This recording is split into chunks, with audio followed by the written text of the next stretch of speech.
ആകാശത്ത് നിറഞ്ഞ പുഞ്ചിരിയോടെ നിൽക്കുന്ന സുന്ദരിയായൊരു സ്ത്രീയും കയ്യിലൊരു ഉണ്ണിയും കുറേ മാലാഖമാരും തെളിഞ്ഞു വരുന്നത് ഞാൻ കണ്ടു. പിറ്റേ ദിവസം രാവിലെ എഴുന്നേറ്റത് എൻ്റെ അമ്മയുടെ ദേഹത്ത് ഒരു അടയാളം പോലും ഇല്ലാതെയാണ്. പരിശുദ്ധ അമ്മേ എന്നുള്ള ആ വിളി കേട്ടിട്ടാകണം പാമ്പ് തല താഴ്ത്തി അത് വന്ന വഴിക്ക് തന്നെ ഇഴഞ്ഞു പോയൊരു അനുഭവം.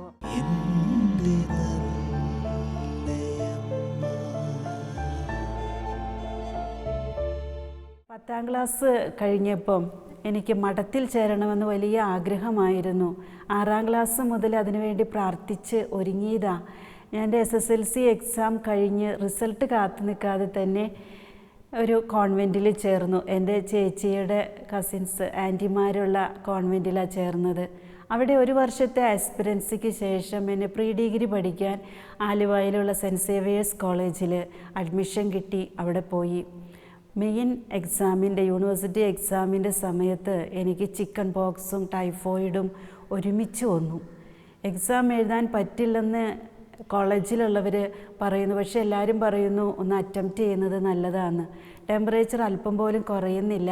എൻ്റെ കണ്ണിൻ്റെ ഇവിടെ എല്ലാം ചിക്കൻ ബോക്സ് വന്ന് ഇങ്ങനെ മൂടിയിരിക്കും. കണ്ണ് തുറക്കാനും വല്ലാത്ത ബുദ്ധിമുട്ടാണ്.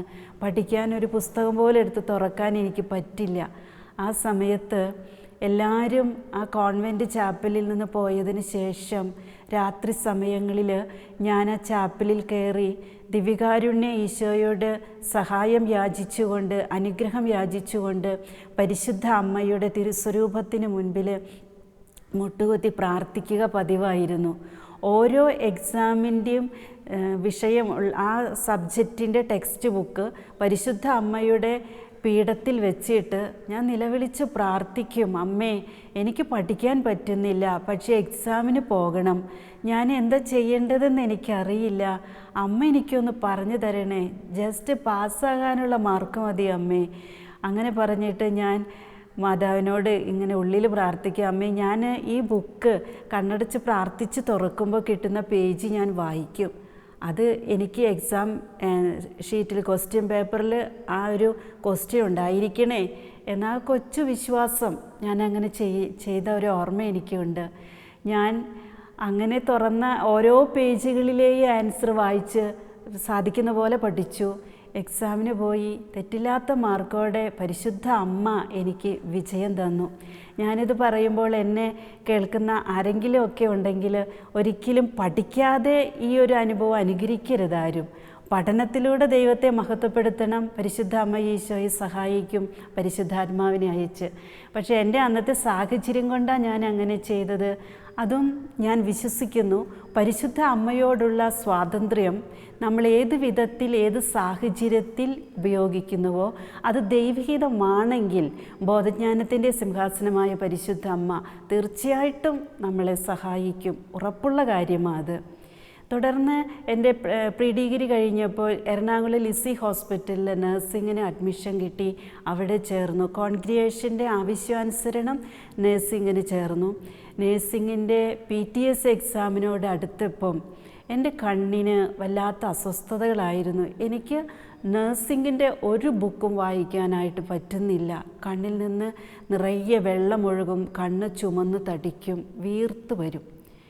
ആർക്കും ഒന്നും മനസ്സിലാകുന്നില്ല. ഡോക്ടേഴ്സിനെ കാണിച്ചപ്പോഴും വലിയ കുഴപ്പമൊന്നുമില്ലെന്നാണ് പറഞ്ഞത്. ഇനി എന്നാ ചെയ്യുമെന്ന് ഓർത്ത് സിസ്റ്റേഴ്സ് ആകെ വിഷമിച്ചു. എല്ലാവരും അതൊരു സൈക്കോളജിക്കൽ ലെവലിൽ ചിന്തിച്ചു എന്നാണ് പിന്നീട് ഞാൻ അറിഞ്ഞത്. എനിക്ക് ഏത് ഹോളി ബുക്സ് വായിക്കാൻ ഒരു കുഴപ്പമുണ്ടായിരുന്നില്ല. ബൈബിള്, വചനോത്സവം, അതുപോലുള്ള ഒത്തിരി നല്ല ബുക്കുകൾ ഞാൻ മണിക്കൂറുകൾ വായിക്കും. പക്ഷേ നഴ്സിങ്ങിൻ്റെ ഒരു ബുക്ക് വായിക്കാൻ എനിക്ക് പറ്റില്ലായിരുന്നു. അങ്ങനെ അവരൊരു തീരുമാനമെടുത്തു, സിസ്റ്റേഴ്സ് എന്നെ ഒരു ആയുർവേദ ട്രീറ്റ്മെൻറ്റിന് അയക്കാമെന്ന്. ഞാൻ കോൺവെൻറ്റിൽ നിന്ന് വളരെ വേദനയോടെ ഇറങ്ങുന്നേ. എനിക്കൊരു നേഴ്സാകാൻ പറ്റിയില്ലേലും വിഭജിക്കപ്പെടാത്ത സ്നേഹം ഈശോയ്ക്ക് കൊടുത്തുകൊണ്ട് ഒരു സിസ്റ്ററായി ജീവിക്കണമെന്ന് ഒത്തിരി ആഗ്രഹിച്ചതാണ് ഞാൻ. അങ്ങനെ ഞാൻ എൻ്റെ പെട്ടിയെടുത്ത് എൻ്റെ അപ്പനോടൊപ്പം ആ കോൺവെൻറ്റ് വിട്ട് ഇറങ്ങി. ആയുർവേദ ചികിത്സയ്ക്ക് സിസ്റ്റേഴ്സ് തന്നെ പറഞ്ഞൊരിടത്ത് തന്നെയാണ് പോയത്. 2 ആഴ്ചത്തെ ട്രീറ്റ്മെൻ്റ് ആയിരുന്നു കരുവന്നൂർ എന്ന് പറഞ്ഞ സ്ഥലത്ത്. അവിടെ ട്രീറ്റ്മെൻറ്റ് കഴിഞ്ഞ് 2 ആഴ്ച കഴിഞ്ഞ് ഞാൻ വിശുദ്ധ കുർബാനയ്ക്ക് പോയി തിരിച്ചു വരുമ്പോൾ എൻ്റെ വീട്ടിൽ സിസ്റ്റേഴ്സ്, മറ്റൊരു കോൺഗ്രിഗേഷനിൽ സിസ്റ്റേഴ്സ്, സമരീറ്റൻ സിസ്റ്റേഴ്സ് വന്ന് കാത്തിരിപ്പുണ്ടായിരുന്നു. അവരെന്നെക്കുറിച്ച് അറിഞ്ഞ് അവരുടെ കോൺഗ്രിഗേഷനിലേക്ക് ചേരാൻ ആഗ്രഹമുണ്ടെങ്കിൽ വരണമെന്ന് പറഞ്ഞുകൊണ്ട് അവർ വന്നിരിക്കുന്നത്. എനിക്ക് ഭയങ്കര സന്തോഷം തോന്നി. എന്നെ ഈശോ സ്നേഹിക്കുന്നു, ഈശോയുടെ സ്വന്തമാക്കാൻ എന്നെ വിളിക്കുന്നു എന്നൊരു ചിന്ത എനിക്കുണ്ടായി. ഞാൻ കൊണ്ടുവന്ന പെട്ടിയൊന്നും തുറന്നിട്ടില്ല. അതും എടുത്തുകൊണ്ട് ഞാൻ അവരുടെ കൂടെ പോയി. അവിടെ 6 മാസത്തെ ആസ്പിരൻസിക്ക് ശേഷം വീണ്ടും പുല്ലൂരുള്ള SH ഹോസ്പിറ്റലിൽ, ആ സിസ്റ്റേഴ്സിൻ്റെ തന്നെ ഹോസ്പിറ്റലിലാണ്, അവിടെ നഴ്സിങ്ങിന് വീണ്ടും അഡ്മിഷൻ എടുത്ത് ചേർന്നു. സിസ്റ്റേഴ്സിൻ്റെ അഭിപ്രായ പ്രകാരം അധികാരികളനുസരിച്ചുകൊണ്ട് ചേർന്നു. അവിടെ ചെന്നിട്ട് PTS എക്സാമിൻ്റെ സമയമായപ്പോഴത്തേനും വീണ്ടും ടൈഫോയിഡ് വന്നു. 108, 110 ഡിഗ്രി വരെയൊക്കെ ടെമ്പറേച്ചർ കൂടി. ഒരുപാട് ചികിത്സിച്ചു, 102 വരെയൊക്കെ കുറഞ്ഞു. പക്ഷേ ടെമ്പറേച്ചർ വിട്ടുപോകുന്നില്ല. എങ്കിലും ഞാൻ പ്രാർത്ഥനാപൂർവം എക്സാമിന് പോയി, എക്സാം എഴുതി, നല്ല മാർക്കോടെ പാസ്സായി. ക്യാപ്പിംഗ് സെറിമണിയുടെ അന്ന് വീണ്ടും ടെമ്പറേച്ചർ കൂടി. ആ ടെമ്പറേച്ചർ ഉള്ളപ്പോൾ തന്നെ ക്യാപ്പിംഗ് സെറിമണി കഴിഞ്ഞു. തുടർന്ന് ക്ലാസ്സുകളിലേക്ക് സാധിക്കുന്ന ദിവസം പോവും, ഡ്യൂട്ടിക്ക് പോകും. അങ്ങനെ ഇരിക്കുമ്പോൾ എനിക്ക് ലിസി ഹോസ്പിറ്റലിൽ വെച്ചുണ്ടായ അതേ അസുഖം കണ്ണിന് വീണ്ടും ഉണ്ടായി. അപ്പോൾ എൻ്റെ സിസ്റ്റർ പോട്ടയിൽ ധ്യാനത്തിന് പോകാമെന്ന് പറഞ്ഞ് അവിടെ കൊണ്ടുപോയി. എൻ്റെ ചെറുപ്പത്തിലെ മുതലേ എൻ്റെ അപ്പനും അമ്മയൊക്കെ പോട്ടയിൽ ധ്യാനത്തിനും അനുദിന ശുശ്രൂഷകൾക്ക് ആരംഭ കാലഘട്ടത്തിൽ തന്നെ കൊണ്ടുപോയി ഇരുന്നു. എല്ലാ ആഴ്ചയിലും ഞങ്ങൾ പോയി അവിടെ പ്രാർത്ഥിക്കാറുമുണ്ട്. അങ്ങനെ പോട്ടയിലെ ധ്യാനത്തിന് സിസ്റ്ററിൻ്റെ കൂടെ പോയി. എന്നെ അവിടെയാക്കി സിസ്റ്റർ തിരിച്ചു പോന്നു. ധ്യാനത്തിൻ്റെ 4-ാം ദിവസം ക്ലാസ്സുകളൊക്കെ അറ്റൻഡ് ചെയ്യുന്നു. എൻ്റെ കണ്ണിനൊന്നും ഒരു കുഴപ്പമില്ല. ബൈബിൾ എനിക്ക് ഇഷ്ടം പോലെ സമയം വായിക്കാം. പക്ഷേ എന്തുകൊണ്ട് ഇങ്ങനെ സംഭവിക്കുന്നു എന്നൊരു ചോദ്യം എൻ്റെ മനസ്സിലുണ്ടായിരുന്നു. ഈശോയോട് സമർപ്പിച്ച് പ്രാർത്ഥിച്ചുകൊണ്ടിരുന്നു. 4-ാം ദിവസം പ്രഭാതത്തിൽ പ്രൈസ് ആൻഡ് വർഷിപ്പിൻ്റെ ക്ലാസ് രാവിലെ 6 മണിക്ക് തന്നെ ആരംഭിക്കും. അന്നത്തെ ദിവസം ധ്യാനം നയിച്ചു കൊണ്ടിരുന്ന അച്ഛന്മാരല്ല, നായ്ക്കമ്പറമ്പിലച്ഛനാണ് അന്ന് ധ്യാനത്തിൻ്റെ ആ ക്ലാസ്സിൻ്റെ സമയത്ത് അവിടെ വന്നത്. അച്ഛൻ അങ്ങോട്ട് പോകുന്ന സമയത്ത് അവിടെ കയറിയെന്നാണ് അന്ന് പറഞ്ഞതായിട്ട് ഞാൻ ഓർക്കുന്നേ. പ്രൈസ് ആൻഡ് വർഷിപ്പിൻ്റെ സമയത്ത് അച്ഛൻ ഇങ്ങനെ അനൗൺസ് ചെയ്തു, പരിശുദ്ധാത്മാവിനാൽ നിറഞ്ഞിട്ട്, കൊച്ചുറാണി 19 വയസ്സ്, ഈ ക്ലാസ് കഴിയുമ്പോൾ എന്നെ വന്ന് കാണണം. അന്ന് കൊച്ചുറാണിയാണ് എൻ്റെ ശരിക്കുള്ള പേര്. വിശുദ്ധ കൊച്ചുത്രേസ്യയുടെ നാമധേയം സ്വീകരിച്ചിരിക്കുന്നത്. അപ്പം ഞാൻ ഓർത്തു വേറെ ആരെയല്ലായിരിക്കും അച്ഛൻ പറയുന്നേ. അങ്ങനെ ഞാൻ സംശയിച്ച് വീണ്ടും സ്തുതിപ്പ് തുടർന്നു. അപ്പോൾ അച്ഛൻ വീണ്ടും പറഞ്ഞു, കൊച്ചുറാണി 19 വയസ്സ്, ഈ ശുശ്രൂഷ കഴിയുമ്പോൾ എന്നെ വന്ന് കാണണം, സംശയിച്ച് നിൽക്കരുതെന്ന് ഈശോ പറയുന്നു. വീണ്ടും സ്തുതിപ്പ് തുടർന്നു. അപ്പോഴും ഞാൻ ഓർത്തു, ഞാൻ തന്നെയാണോ അത് വേറെ എല്ലാവരും ആണോ ആവോ. മൂന്നാമത്തെ പ്രാവശ്യം അച്ഛൻ അതേ കാര്യം, ഞാൻ ഉടുത്തിരുന്ന സാരിയുടെ കളറ് പറഞ്ഞുകൊണ്ട് പറഞ്ഞു, ഈ ക്ലാസ് കഴിയുമ്പോൾ എന്നെ വന്ന് കാണണം. ക്ലാസ് കഴിഞ്ഞു. ഞാൻ മെല്ലെ പുറത്തോട്ട് ഇറങ്ങി. അച്ഛൻ്റെ പുറകെ ചെന്നപ്പോൾ അച്ഛൻ പുറകിൽ തിരിഞ്ഞു നോക്കിക്കൊണ്ട്, ആ മോളെ തന്നെയാണ് ഞാൻ ആ ക്ലാസ്സിൻ്റെ സമയത്ത് കണ്ടേ, അടുത്ത് വരാൻ പറഞ്ഞു. ചെന്നു. റൂമിൽ അച്ഛനും 2 സിസ്റ്റേഴ്സും ഉണ്ടായിരുന്നു. സിസ്റ്റർ തിമോത്തിയോസും മറ്റൊരു സിസ്റ്ററും ഉണ്ടായിരുന്നു. ഞാനും കൂടെ ചെന്നു. അച്ഛൻ ചോദിച്ചു, മോളെ നിനക്ക് ഇന്നലെ വല്ല അനുഭവം ഉണ്ടായോ? എന്താ നിൻ്റെ അനുഭവങ്ങൾ? ഞാനായിട്ട് പലപ്പോഴും നേരിട്ട് കണ്ടിട്ടുണ്ട്, പ്രാർത്ഥിച്ചിട്ടുണ്ടെങ്കിലും തലേദിവസം അച്ഛനെ കാണുകയോ പ്രാർത്ഥിക്കുകയോ ഒന്നും ചെയ്തിട്ടില്ല. അച്ഛൻ പോട്ടയിലില്ലായിരുന്നു. അപ്പോൾ എനിക്ക് തലേദിവസം ഒരു അനുഭവം ഉണ്ടായി. പ്രാർത്ഥനയും ക്ലാസ്സൊക്കെ കഴിഞ്ഞ് ഡോർമെറ്ററിയിൽ കിടക്കുന്ന സമയത്ത് ഞാൻ ഉള്ളിൽ പ്രാർത്ഥിച്ചുകൊണ്ടിരുന്നു, ഈശോയെ ഈ ധ്യാനം കഴിയുമ്പോൾ നിൻ്റെ ഹിതം എനിക്കൊന്ന് മനസ്സിലാക്കി തരണേ എന്ന്. അങ്ങനെ ആ സമയത്ത് കിടന്നു. പക്ഷേ ഉറങ്ങിയതായിട്ട് എനിക്ക് ഓർമ്മയില്ല. ഞാനൊരു കാര്യം കണ്ടു. ഈശോ അനേകം മാലാഖമാരുടെ അകമ്പടിയോടുകൂടെ വന്നിട്ട് ഈശോയുടെ വലത് കൈയിൽ ഒരു കുരിശ് പിടിച്ചിട്ടുണ്ട്. ആ കുരിശിങ്ങനെ പിടിച്ചിരിക്കുന്നേ. ചെരിച്ച് പിടിച്ച കുരിശിൻ്റെ നടുവിലായിട്ട് എൻ എന്നെഴുതിയിരിക്കുന്നു. ആ എൻ ഇൻറ്റു ഇട്ടിരിക്കുന്നു. ഗോൾഡൻ കളറിലാണ് എൻ എന്ന ആ ലിപി ഉള്ളത്, ആ അക്ഷരമുള്ളത്. എനിക്ക് ഒന്നും മനസ്സിലായില്ല. ഈശോ 3 പ്രാവശ്യം ആ കുരിശ് എൻ്റെ അടുത്തോട്ട് കൊണ്ടുവന്നു, വലിച്ചു. ഇങ്ങനെ കൊണ്ടുവന്നു വലിച്ചു. 3 പ്രാവശ്യം അങ്ങനെ ഉണ്ടായി. അത് കഴിഞ്ഞ് ബ്ലെസ് ചെയ്ത് ഈശോ പോയി. അത് സ്വപ്നമായിരുന്നില്ലെന്ന് എനിക്കറിയാം. പക്ഷെ ദർശനമാണോ പ്രത്യക്ഷീകരണമാണോ എന്നൊന്നും അന്ന് എനിക്കറിയില്ല. ഞാൻ ഈ അനുഭവത്തിലാണ് നേരം വെളുത്തതും ക്ലാസ്സിന് പോകുന്നതൊക്കെ. അപ്പം ഞാൻ അച്ഛനോട് ഇത് പറഞ്ഞപ്പോൾ അച്ഛൻ പറഞ്ഞു, പ്രൈസ് ആൻഡ് വർഷിപ്പിൻ്റെ സമയത്ത് നിൻ്റെ തലയ്ക്ക് മുകളിൽ ഞാനും ഇത് കണ്ടുകൊണ്ടിരുന്നു. എന്തോ ദൈവത്തിന് പദ്ധതിയുണ്ട്, നമുക്ക് പ്രാർത്ഥിക്കാം. മുട്ടുകുത്താൻ പറഞ്ഞു. മുട്ടുകുത്തി. എല്ലാവരും കൂടെ ദൈവത്തെ സ്തുതിച്ച് പ്രാർത്ഥിച്ച് അല്പസമയം കഴിഞ്ഞപ്പോൾ അച്ഛൻ പറഞ്ഞു, മോളെ കുരിശ് ചെരിച്ചു പിടിച്ചിട്ട് എൻ എന്നെഴുതി അത് വെട്ടിയിരിക്കുന്നല്ലോ, അത് ഇൻറ്റു അല്ല വെട്ടിയിരിക്കുന്നതാ.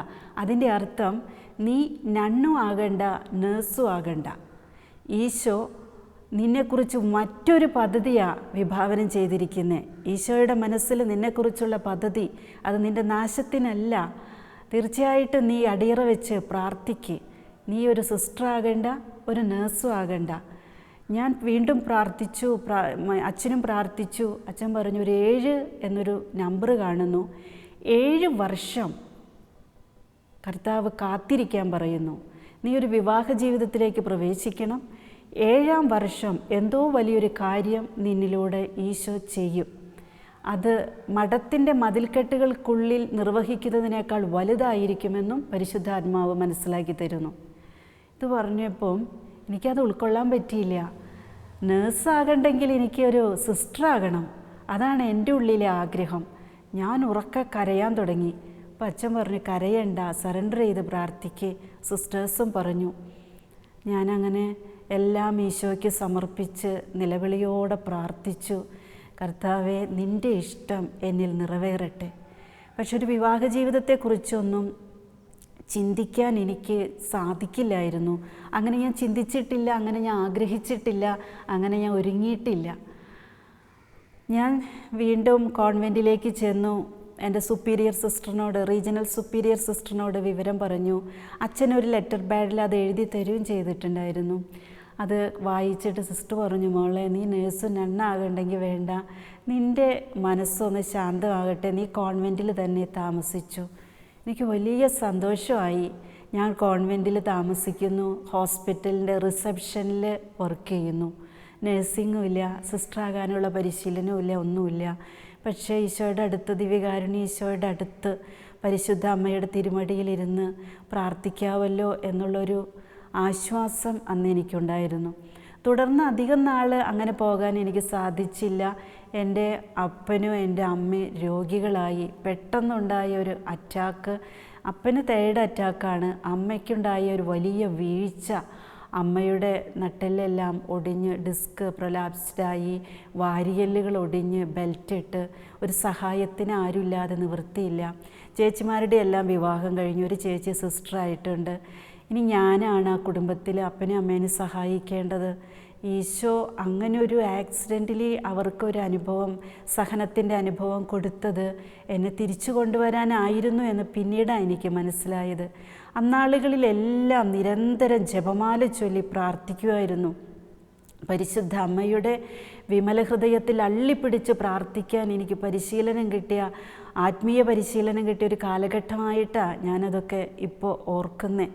അപ്പനും അമ്മയും ഞാൻ കോൺവെൻറ്റിൽ നിന്ന് തിരിച്ചു വന്നു. അപ്പനും അമ്മേനെ ശുശ്രൂഷിച്ചു കൊണ്ടിരുന്നു. വളരെ യാദൃച്ഛികമായിട്ട് എന്ന് മനുഷ്യന് തോന്നാമെങ്കിലും ഈശോയുടെ പ്രത്യേക ഇടപെടലിനായി അപ്പനും അമ്മയ്ക്കും സൗഖ്യം കിട്ടി. അന്ന് മുതൽ ഞങ്ങൾ 3 പേരും നിരന്തരം പ്രാർത്ഥിക്കുകയും പള്ളിയിൽ പോകുകയും ഇടയ്ക്ക് പോട്ടയിൽ ധ്യാനത്തിന് പോവുകയൊക്കെ ചെയ്യുമായിരുന്നു. അപ്പോഴൊക്കെ എൻ്റെ മാതാപിതാക്കളെ എന്നെ ഉപദേശിക്കുമായിരുന്നു, മോളെ നീ ഒരു വിവാഹത്തിന് ഒരുങ്ങണം. പക്ഷേ എനിക്കത് ചിന്തിക്കാൻ പറ്റില്ല, എനിക്കിഷ്ടമല്ല, അങ്ങനെ ജീവിക്കണമെന്ന് എനിക്ക് ആഗ്രഹമില്ല, അതിനു വേണ്ടി ഒരുങ്ങാൻ എനിക്ക് പറ്റുന്നില്ല. അങ്ങനെ ഞാൻ പോയി 2 കോൺവെൻറ്റിൽ സിസ്റ്റേഴ്സ് ഇടയ്ക്ക് വീട്ടിൽ വരുമായിരുന്നു. അവർ എന്നോട് പറയുമായിരുന്നു, മോളെ ഈശോയ്ക്ക് സമർപ്പിക്കണം. എൻ്റെ ഒരു തെറ്റുകൊണ്ടോ എൻ്റെ വേറൊരു കുറവ് കൊണ്ടാണ് കോൺവെൻറ്റിൽ നിന്ന് വിട്ടിരുന്നെങ്കിൽ അവരെന്നെ ഇങ്ങനെ ഉപദേശിക്കില്ലായിരുന്നു എന്ന് എൻ്റെ അപ്പനും അമ്മയും പറയും. മോളെ നിൻ്റെ വിളി ഇതായതുകൊണ്ടാണ്. പിന്നെ സിസ്റ്റേഴ്സ് പറയുമായിരുന്നു, ഇടവക വികാരിയച്ഛൻ പറയുമായിരുന്നു, പലരും പറയുമായിരുന്നു. പക്ഷേ മഠത്തിൽ നിന്ന് വന്നതിൻ്റെ പ്രത്യാഘാതങ്ങൾ വലുതായിട്ടൊക്കെ അനുഭവിച്ചുകൊണ്ടിരുന്ന സമയം അത്. നാട്ടുകാരും വീട്ടുകാരൊക്കെ പല അപവാദങ്ങളും പറഞ്ഞു. പക്ഷേ എൻ്റെ അപ്പനും അമ്മയും ഒരിക്കലും എന്നെ കുറ്റപ്പെടുത്താതെ നിശ്ചയദാർഢ്യത്തോടുകൂടെ പരിശുദ്ധ അമ്മയ്ക്ക് സ്വീകരിക്കേണ്ടി വന്ന അപവാദങ്ങളോട് ചേർത്ത് വെച്ചിട്ട് ഈശോയുടെ തിരുമുറിവിലേക്ക് ഇത് സമർപ്പിക്കുക, കർത്താവ് നിന്നെ നയിക്കുമെന്ന് ഉറപ്പ് തന്നുകൊണ്ടിരുന്നു. അങ്ങനെ പ്രാർത്ഥിച്ചു മുന്നേറി. 1 വർഷത്തിനുള്ളിൽ എൻ്റെ അപ്പൻ മരിച്ചു. വിശുദ്ധമായൊരു മരണം, നല്ല മരണത്തിന് ഒരുങ്ങാന്നൊക്കെ പറഞ്ഞത് ഒരുങ്ങി, എല്ലാവരോടും മാപ്പ് ചോദിച്ച്, എല്ലാവർക്കും മാപ്പ് കൊടുത്ത്, എല്ലാവരെയും ബ്ലെസ് ചെയ്ത്, ജപമാല ചൊല്ലി, വിശുദ്ധ കുരിശും പിടിച്ചുകൊണ്ട് ഈശോ മറിയ ഔസേപ്പേ എന്ന പ്രാർത്ഥന 3 തവണ ആവർത്തിച്ച് ഞാൻ പോകുന്നു ഈശോയുടെ അടുത്തേക്ക്, പരിശുദ്ധ അമ്മയുടെ കരം പിടിച്ച് എന്ന് പറഞ്ഞുകൊണ്ട് എൻ്റെ അപ്പം മരിച്ചു. മരിക്കുന്ന സമയത്ത് അമ്മോട് പറഞ്ഞു, മോളെ വിവാഹത്തിന് ഒരുക്കണമെന്ന്. ആ അന്ത്യമായൊരു വാക്ക് എനിക്ക് നിരസിക്കാൻ പറ്റില്ല. തുടർന്ന് അമ്മയുടെ കണ്ണുനീരും, മോളെ നീ ഇപ്പോൾ തന്നെ അത് സമ്മതിക്കുക, നീ ഒരുങ്ങുക എന്ന് അമ്മ എപ്പോഴും പറയുമായിരുന്നു. അങ്ങനെ ഞാനും മനസ്സുകൊണ്ട് തീരുമാനിച്ചു, ദൈവഹിതം അതാണെങ്കിൽ നടക്കട്ടെ. പക്ഷെ അനുദിനം വിശുദ്ധ കുർബാനയ്ക്ക് പോയിട്ട് പ്രാർത്ഥിക്കുമായിരുന്നു. ദിവ്യബലി കഴിഞ്ഞ് ജപമാല ചൊല്ലി പ്രാർത്ഥിക്കുമായിരുന്നു, അമ്മേ ഞാനൊരു വിവാഹ ജീവിതം നയിക്കണമെങ്കിൽ അമ്മയ്ക്ക് ലഭിച്ച ഔസേപ്പിതാവിനെ പോലൊരു വ്യക്തിയെ എനിക്ക് കിട്ടണം, അങ്ങനെ തരണേ അമ്മേ, അധികമായി ഞാൻ ചോദിക്കുന്നെങ്കിൽ എന്നോട് ക്ഷമിക്കണേ എന്ന് പറഞ്ഞുകൊണ്ട് പ്രാർത്ഥിക്കുമായിരുന്നു. അങ്ങനെ പ്രാർത്ഥന തുടർന്നുകൊണ്ടിരുന്ന സമയത്താണ് ഞങ്ങളുടെ ഇടവക പള്ളിയിൽ ഒരു താമസിച്ചുള്ള ധ്യാനം വരുന്നത്. ധ്യാനഗുരു അച്ഛനോട് ഞാൻ എൻ്റെ നിയോഗം പറഞ്ഞു. കൗൺസിലിങ്ങിൻ്റെ സമയത്ത് ഞാനിത് പറയുമ്പോൾ ധ്യാനത്തിൻ്റെ 3-ാം ദിവസമാണ്. അച്ഛൻ എന്നോട് പ്രാർത്ഥിച്ചിട്ട് പറഞ്ഞു, മോളെ നീ ഒരു വിവാഹം കഴിക്കണം. നിന്നെ വിവാഹം കഴിക്കേണ്ട വ്യക്തി നിന്നെ ദേവാലയത്തിൽ വന്നിട്ട് പ്രാർത്ഥനാപൂർവമായിരിക്കും നിന്നെ കാണാൻ ആഗ്രഹിക്കുക. അതൊരടയാളമായിട്ട് നമുക്ക് സ്വീകരിക്കാം. എൻ്റെ മനസ്സിലെന്തോ പരിശുദ്ധാത്മാവ് അങ്ങനെ പറയാൻ തോന്നിക്കുന്നു എന്ന് പറഞ്ഞു. അപ്പോൾ അച്ഛാ അത് സംഭവിക്കട്ടെ എന്ന് പറഞ്ഞ് കൗൺസിലിംഗ് കഴിഞ്ഞ് ക്ലാസ്സിന് പോയി.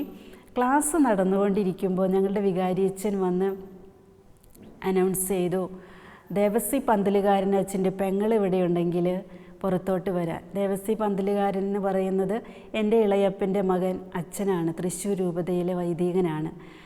അപ്പം അനൗൺസ് കഴിഞ്ഞ് അച്ഛൻ പോയി. ഞാൻ എഴുന്നേറ്റ് നിന്നപ്പോൾ ധ്യാനഗുരുവച്ഛൻ പുറത്തോട്ട് ചെല്ലാൻ പറഞ്ഞു. ചെന്നപ്പോൾ വികാരിച്ച് എന്നോട് പറഞ്ഞു, 2 പേര് മോളെ അന്വേഷിച്ചുകൊണ്ട് ഇവിടെ വന്നിരുന്നു. ഞാൻ പറഞ്ഞു, ധ്യാനം കൂടുക, നിങ്ങൾ വീട്ടിലേക്ക് പോയിക്കോ, കൊച്ചുറാണീനെ അങ്ങോട്ട് അയക്കാമെന്ന് പറഞ്ഞു. ഞാനോർത്ത് എൻ്റെ അമ്മയ്ക്ക് വല്ല അസുഖമായിട്ട് അടുത്ത വീട്ടുകാരാരേലും വന്നിരിക്കുമോ എന്താണ്, പെട്ടെന്ന് ഞാൻ മറ്റൊരു കാര്യം ചിന്തിക്കുന്നില്ല. ഞാൻ വേഗം ചെന്നു. ചെന്നപ്പോൾ 2 പേര് വീടിൻ്റെ വരാന്തയിലിരിക്കുന്നു. അമ്മ അവർക്ക് കാപ്പി കൊടുത്തിട്ടുണ്ട്. അങ്ങനെ ഞാനും ചെന്ന് സംസാരിച്ചു. അപ്പോൾ അവർ വേറെ ഒന്നും സംസാരിച്ചില്ല. എനിക്കറിയില്ല, ചേച്ചിയുടെ വീടിൻ്റെ അടുത്തുനിന്ന് വരുന്നവരാണെന്നാണ് പറഞ്ഞത്. അത് എൻ്റെ പെണ്ണുകാണലായിരുന്നു. എനിക്ക് അന്ന് അത് അറിയില്ലായിരുന്നു. അത് കഴിഞ്ഞ് അവർ പോയപ്പം അമ്മ പറഞ്ഞു, നിന്നെ പെണ്ണ് കാണാൻ വന്നവരാ അവർ. അപ്പോഴാണ് ഞാനത് മനസ്സിലാക്കുന്നത്. ഞാനതും കേട്ടോണ്ട് വീണ്ടും ധ്യാനത്തിന് പോയി. ധ്യാനത്തിൻ്റെ ക്ലാസ്സുകൾ കഴിഞ്ഞപ്പോൾ അച്ഛനോട് പറഞ്ഞു, അച്ഛൻ ഇങ്ങനെ ഒരു സംഭവം ഉണ്ടായി. അപ്പം അച്ഛൻ പറഞ്ഞു, മോള് ധൈര്യമായിട്ട് പ്രാർത്ഥിച്ച് യെസ് പറയേണ്ട സമയമായി. തീർച്ചയായിട്ടും പരിശുദ്ധ അമ്മയോട് ജപമാല വഴി മാധ്യസ്ഥ യാചിച്ച് ഉള്ളു തുറന്ന് ആഗ്രഹിച്ച് സമർപ്പിച്ചത് എനിക്ക് ലഭിച്ചുവെന്ന് ഇപ്പോൾ എനിക്ക് പറയാൻ സാധിക്കും. കാരണം ഔസേപ്പിതാവ് എന്നൊന്നും ഉപമിക്കാൻ എനിക്ക് പറ്റില്ല. എങ്കിലും എൻ്റെ ജീവിതത്തിൻ്റെ ഓരോ വിനാഴികകളിലും ഈശോയും മാതാവും കഴിഞ്ഞാൽ എൻ്റെ കൂടെ നിൽക്കുന്ന, എന്നെ എല്ലാ തരത്തിലും സഹായിക്കുന്ന, സ്നേഹിക്കുന്ന, ദുഃഖങ്ങളും പ്രയാസങ്ങളും ഉണ്ടാകുമ്പോൾ വചനം പറഞ്ഞ് എന്നെ ആശ്വസിപ്പിക്കുന്ന ഒരു ഭർത്താവാണ് എൻ്റെ ഭർത്താവ്. പാലുപ്പറമ്പിൽ കുടുംബത്തിലെ ജോൺ.